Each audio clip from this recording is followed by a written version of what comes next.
Hello and welcome. My name is Aurora Menegallo, and this is the Repurpose Your Purpose podcast. I am back after a little break, and before I dive into today's topic, which is how to bring an entrepreneurial mindset to your work as an employee, I want to tell you a little bit about this podcast and what to expect moving forward. So I started this podcast a few months ago, and so far I recorded and published 18 episodes. It's been so much fun. A lot of my episodes have been interviews with different people who do work they love, are entrepreneurs, are career changers. The topic of the podcast is really doing work you love, which I know is super broad. I'll say a little bit more about it. But one change you're going to see moving forward is that I am going to more often record episodes where it's just me talking like today. So, what I call solo episodes. Okay. The other change is that I am not going to publish an episode every week.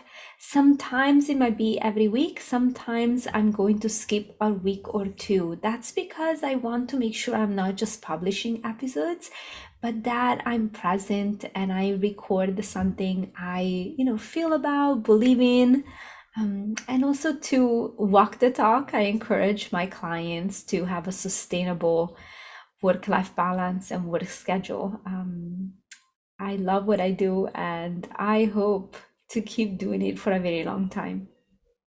So, what else do I want to tell you? Yes, about the very broad topic for the podcast.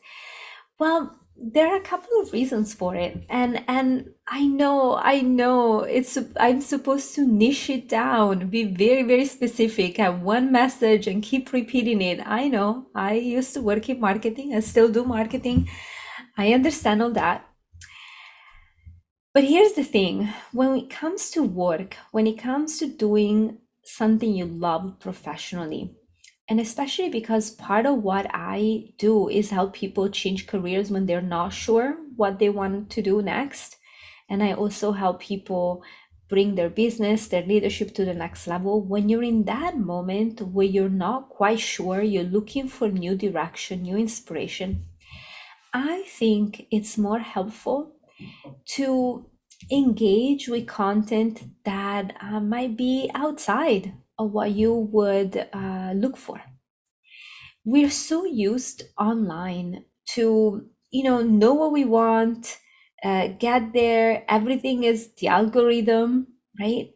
But there is something about going in an unexpected direction, being surprised, um, hearing from somebody or about something you never thought about before that might spark a new insight, a new idea that might help you find direction in a way, or find a direction you didn't expect was for you.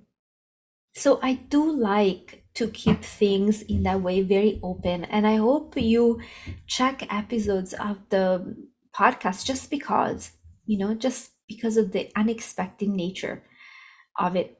Said that, there is a thread. And again, it is to do work you love. So really to experience that there are many, many different paths and many different things that make people happy.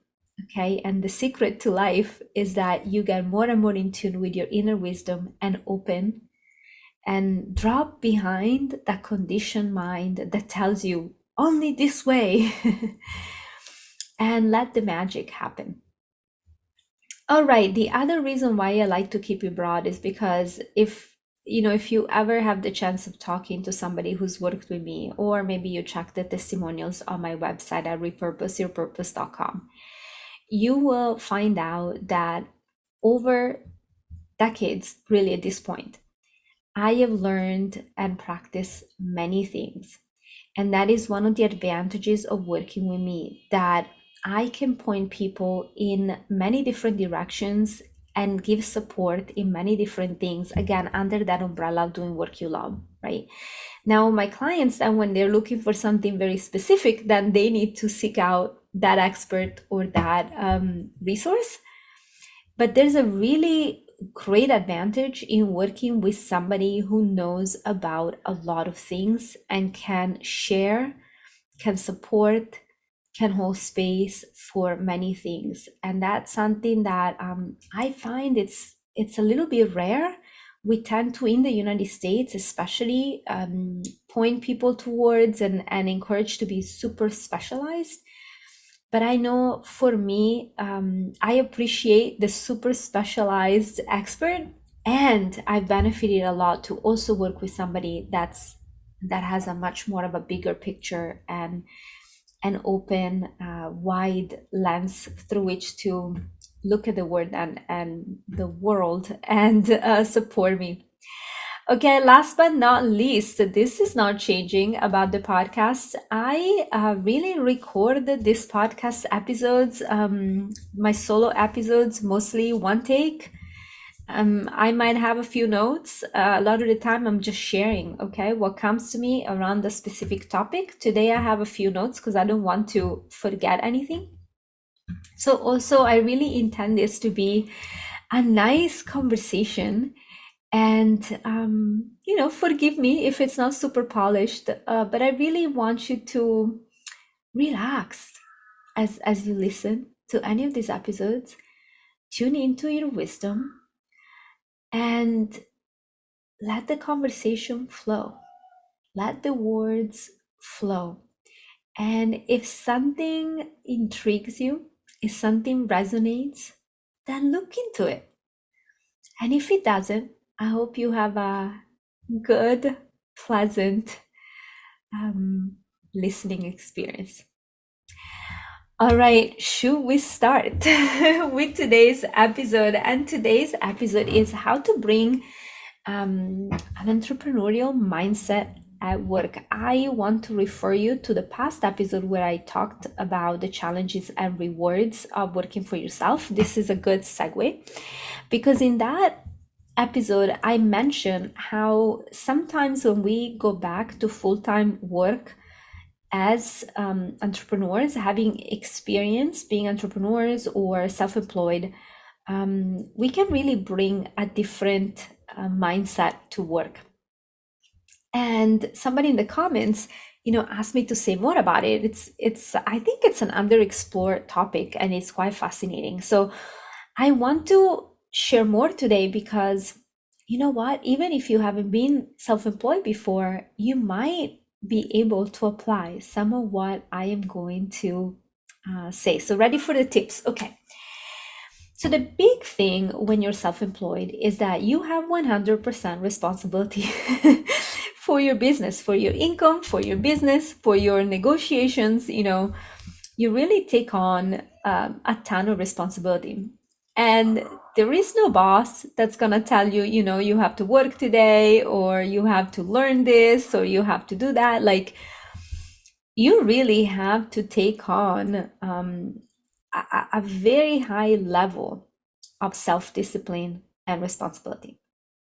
Now, we're not taught that, okay? In school, including in college, we really have a teacher. We have parents, we have a teacher, we have somebody telling us what to do. We have deadlines, and they also tell us if it's good or bad, right? But in the world of entrepreneurship, well, again, you don't have somebody fulfilling the role. Now, you could say the client fulfills that role because if you don't deliver something good, you're gonna be out of business, right? But that's a different relationship than the one we have towards a boss.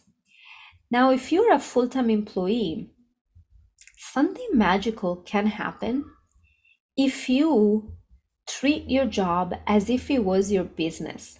Okay, I understand you cannot do it 100%. You still have a boss and all that. I get it. But if you look, you can really look at, are you taking on tasks and looking at what you have to do and the goals for your position or the goals for the company?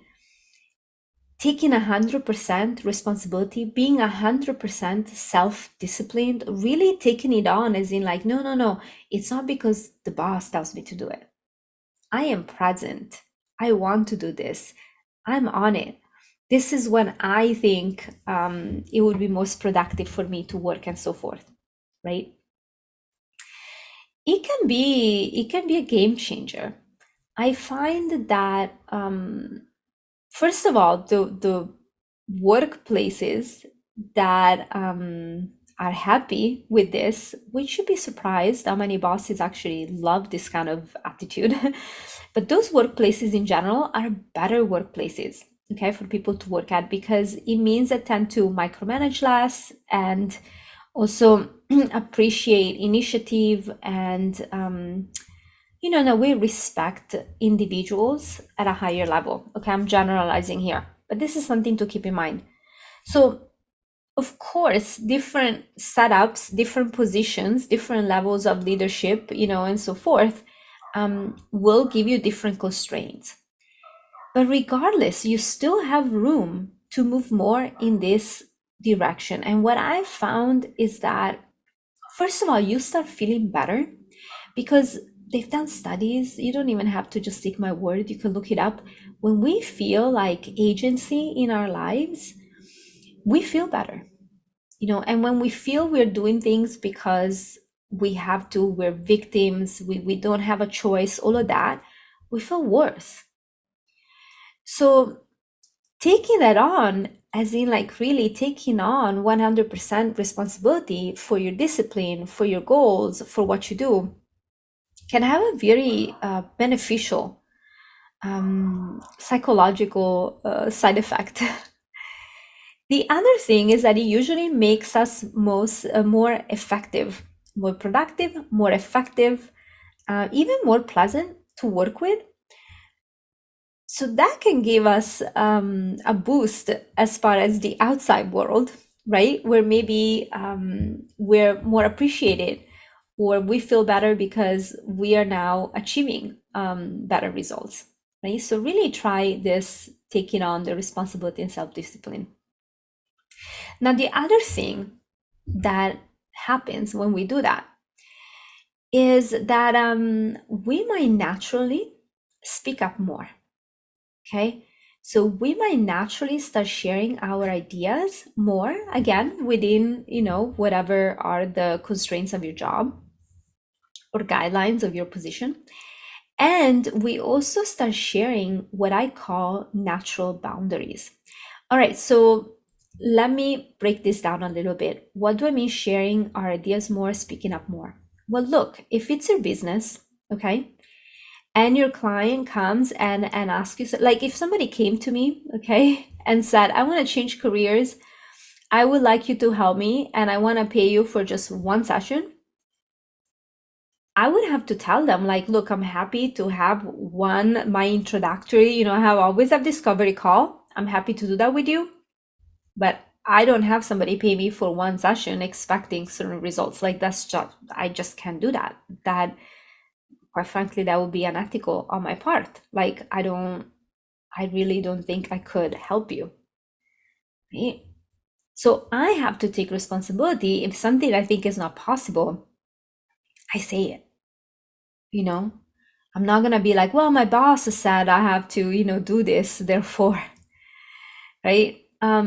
Same thing if you are self-employed and you see an opportunity and you think this is really gonna help your business, you're gonna like go look it up, maybe test it, and then you're gonna try it out, and so forth, right? So if you take that mentality within a workplace and you're asked to do something that you know it's not gonna work, it doesn't make a lot of sense to not say something, right? Or if you had a brilliant ideas or saw an opportunity for the company, it wouldn't make a lot of sense not to share it. This again can move from a disempowering experience of work to a much more empowering. And then, people can say no, right? So if you go back to my example, okay, so somebody might say, yes, let's have this discovery call, that's great. And then we might have a conversation about what it really takes to work with me and I can never guarantee results. Okay, I'm a coach. It's my clients that have to go and do the work. But where I feel like we're creating enough of a container that I can say, yes, I think like this will really be helpful, right? Or they might say, no, I just want to work with somebody that can say, hey, in 1 hour, I'll solve your problem. That's not for me to decide. So people can say at work yes or no to you. The same thing if you are sharing something positive, they can say yes or no to you. But it will feel very different. If not only will feel different to you if you speak up more, if you share more from that place of presence, and really not as a power dynamic, not as a manipulative play, but really because you care, because you're there present, to what you're doing. But also I think the other side appreciates, in general, people appreciate people that they think are, part of the game intentionally. I think if you've never been a boss or a manager or a business owner, you might not quite understand how sometimes, how much pressure sometimes these people feel, or people feel in those roles, or even sometimes are frustrated, they feel or misunderstood, and they notice their employees are not taking initiative. Okay, so again, you have to don't take anything I say here as a rule. A lot of this depends on, who you work with, the company environment, your position, and so forth. Okay. But trust your wisdom, see if there's some room for you to lean into this more entrepreneurial mindset that I am sharing. Okay, so let me look. I'm looking a little bit today, okay, at my notes. And oh yes, natural boundaries, right? I love this. If you look at some other videos I made, I don't have a podcast episode about this yet, but I will. I have some videos about boundaries. I am somebody who struggled a lot with the whole concept of boundaries. Okay, and I find even to this day, but especially when I was younger, I found that the way I was taught to set boundaries was actually very troubling to me. It would sometimes backfire. I had a lot of issues, okay, with the whole thing until I discovered that there's a way where we can just set natural boundaries, meaning that when we're at peace with ourselves and we get ourselves and we're very present, we will naturally set our boundaries. Okay, so let me know in the comments if you want, a workshop or a whole podcast episode on this. I love to talk more about it. But let me just right here say in the context of this entrepreneurial mindset, what I mean. I mean that if you're taking 100% responsibility for your discipline, for your results, for your work, okay, sometimes it will also come natural to you to put some boundaries. Like if, your manager asks you to work, so much that you're gonna be extremely exhausted, you're not gonna be able to pay attention, you might make mistakes, all these kind of things. When you really are present from this place that I've been talking about, this mindset, it might just come natural to you to say, hey, I don't think I think I need more time. Like I think with this deadline, it's gonna be so much. I don't know that I can really pay attention to all the details. I think there's a really high likelihood that we'll make mistakes. How about blah blah blah, a different deadline? Or I think that when we're present to ourselves and we start finding that grounding inside, the boundaries come natural. And I've seen it with many clients. Okay, and it's soft, it's gentle, it doesn't feel like you now have to put boundaries. And sometimes because of that, because people feel you're being authentic, you're being present, it's a gentle conversation, they just say yes very easily because, yeah, it makes sense. Like, I don't want you to make mistakes. I actually appreciate you telling me that. Now, again, this is just an example. It could come up in a lot of different ways and also depends on your workplace, depends on you, you know. So I just give you examples, okay, that come to my mind. But really, I really encourage you to really think about this ability that we all have innate to find our grounding and then have boundaries expressed in a very natural, peaceful way. All right, okay. Let's see what else I want to say. Well, let's talk about something else that comes with this relational dynamics, because really the big thing also about being self-employed versus an employee is that there's very different relational dynamics. Okay, so very innocently, when we work for other people as employees, we fall into power dynamics.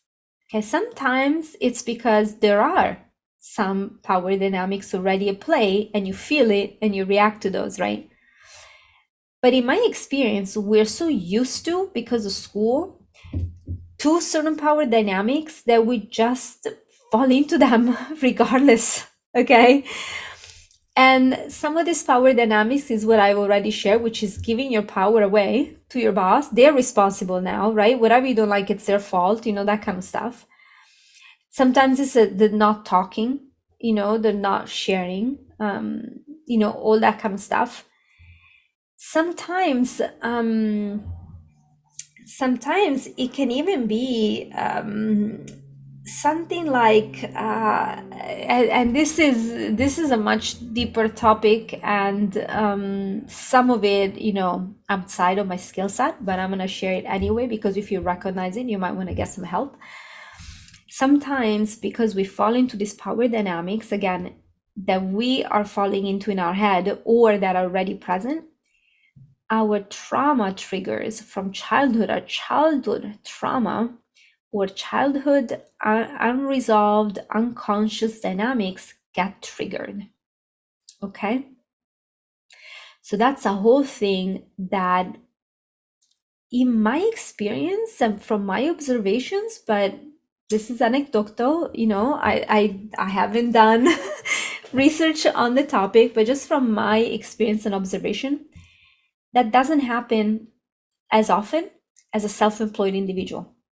It happens much more often when you are in an employee situation, both sides, you know, boss or a direct report. And by the way, everything I'm saying right here, I'm saying mostly from the point of view of the employee reporting to somebody higher, but you know, you can listen to this podcast and apply some, even if you're the boss. So what do I mean by this childhood trauma that gets triggered? Well, you know, there's all sorts of power dynamics at play when we're kids, in the family, at school, with friends, you know, and especially when we're very young, we're not even conscious sometimes of what triggers trauma. You know, if we experience it later, if it's not brought to consciousness, it might be so ingrained we don't even know. We get triggered, we don't even know our own reactions. So while I part of my coaching, I do deep coaching. Part of my coaching is deep coaching, meaning I really help people understand themselves better, including understanding how the mind works. I do not work on trauma. Okay, so I don't do things about excavating trauma and processing all that thing. Okay, so if what I'm saying resonates deeply with you, and especially if you have an experience of childhood abuse and trauma, if you're struggling in workplace dynamics, it would be probably very helpful to you to talk to a therapist, because sometimes, again, we don't know, and we just experience some really awful things at work, and then we blame ourselves or we blame other people, like, but you know, Okay, you don't know, like I cannot tell you, because I don't know who's listening to this, so I can't say everybody. But I think two clues. Sorry, my camera here went. Okay, here I refocus. Two clues that this might be the case is A, you already know you had a traumatic childhood, and B, you can tell that some of your reactions at work are way, way, way too much for what's happening. Okay. So if those two things are present, you might want to explore, whether there's something there that needs to be healed. And the bottom line is you can heal it. Once you understand yourself and you work with somebody that has a lot of loving care, it's a game changer. Okay. And then you can make smarter decisions when it comes to work. Or you might even find that, some things don't trigger you anymore. So I worked with people that I worked with therapists or that work with therapists while they also do work with me. And I also work with people that don't have, gigantic triggers from childhood abuse that needs to be explored, that are much more like we all get triggers sometimes, we all have things. And those, as a coach, I can totally help you with, because again, I help you see your own patterns and your own how the mind works. And people, we're all amazing. Sometimes we just need to understand a little bit more our mind and we see things for ourselves. So that's one thing that I think it's important to look into. I don't really have the how do you bring entrepreneurial mindset to that. I go back to the self-responsibility, that when you come back to like, hey, I have agency, that even when you notice some really heavy dynamics, you still have agency to go and look for help and for more knowledge and support. All right, okay. Oh, that was a little bit heavy. You still there with me? Okay. Take a deep breath if something came up for you. Okay. That's usually the first step towards healing. So stay with me and then go make some calls and get the support you need. All right. So last thing, very important, and I know it's really easy to skip this if we're busy with work and family and all sorts of things, but very important. If you are self-employed, you got a network, you got to meet people, you're usually learning something new. If you don't learn something new, your business gets stale very quickly. So you're dynamic, you're dynamic. This is also the hardest thing probably for a lot of people about working for themselves. Well, bring some of that to your career as an employee, right? Keep learning, keep meeting people, keep networking. Now you don't have to do it as much as a self-employed person does. You might have other things you want to do in life. I get it. But don't wait for the company to tell you, for your boss to tell you. Don't wait for the need because you were afraid of losing your job or you got laid off. Don't wait for an outside push. Stay on it because it's fun, because it's creative, because it keeps you in the game, because you don't get bored. This is a really good, something really, really important to keep in mind. Okay, two more things, two last things, and then I usually give a little bit of a summary, but okay, I don't know if I'll remember everything because I said this is very impromptu. Okay, so one thing is, what do you bring to the workplace as to the environment? With what energy do you show up at work? With what attitude? With what mindset? Okay, again, as a self-employed individual, your mind is always on what am I creating? Okay, because who else is there? You are, right? And if you're talking to a client, you invited the client. So there's the high level of responsibility. Take that awareness and take that intentionality to your workplace, right? What do you contribute to it? What do you bring? What kind of energy do you bring to it? The other side is, remember that the environment is bigger than you. So everything I said today is not an encouragement to stay in an environment that is toxic, that brings you down day after day after day, where you have to work super hard to feel okay. All right. It's always easier to look for something better at the beginning of finding yourself in a quote unquote unhealthy environment. It gets harder and it chips in your confidence if you wait longer and longer. So when I say 100% responsibility, self-discipline, it's more of like a game, it's more of like a place to come from, like a game. It's not because you are 100% responsible for your workplace environment. Okay, that's not a thing. The environment is bigger than you.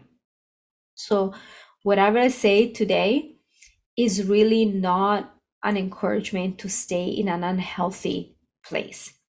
All right. And you'll see that if you start experimenting with this entrepreneurial mindset as an employee, as I just described, um, you will more quickly notice if you're in an environment that's not good for you, and you will more quickly be a good fit and love an environment that actually embraces these traits and this type of I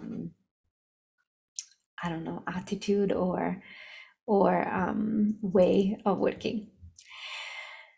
Let me try to give a little summary of everything I shared today. Today's episode, a solo episode, which I hope to record more often in the future, is about bringing an entrepreneurial mindset to your work as an employee. I mostly talked from the point of view of somebody, an employee, reporting to a boss, a manager, somebody like that. But of course, some of what I said, you can also take on and apply if you're a manager, if you're a director level. All right, some of the things I shared as a self-employed individual, you're always responsible, right? You're responsible for what you do. You're responsible for how you allocate the time. You're responsible for the environment you create. So what would it be like to bring a little bit more of that mindset to your current work? Look at power dynamics. Notice if you are disempowered, giving away your power, not speaking up, not saying when things are not going to work for you, and bring in an empowering mindset where you can share because you're present and you have the best for you and for the company in mind. Okay, that will help you share more authentically and also create some natural boundaries, what I call natural boundaries.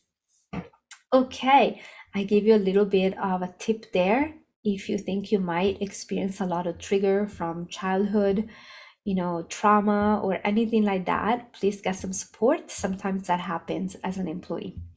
Okay, and this is not, final disclaimer and reminder, this is not about you staying in any place that doesn't work for you, trying to fix it. Okay, this is about finding a good fit and being a really great addition to any team while having a great time. My name is Aurora Minigallo. I am a career and business coach. You find me at repurposeyourpurpose.com. And I'm absolutely passionate about helping people find their professional direction, whether they're looking for a new career, growing their business, or growing as leaders. If you're curious, you want to find out more, come and explore repurposeyourpurpose.com. Have a wonderful day or evening.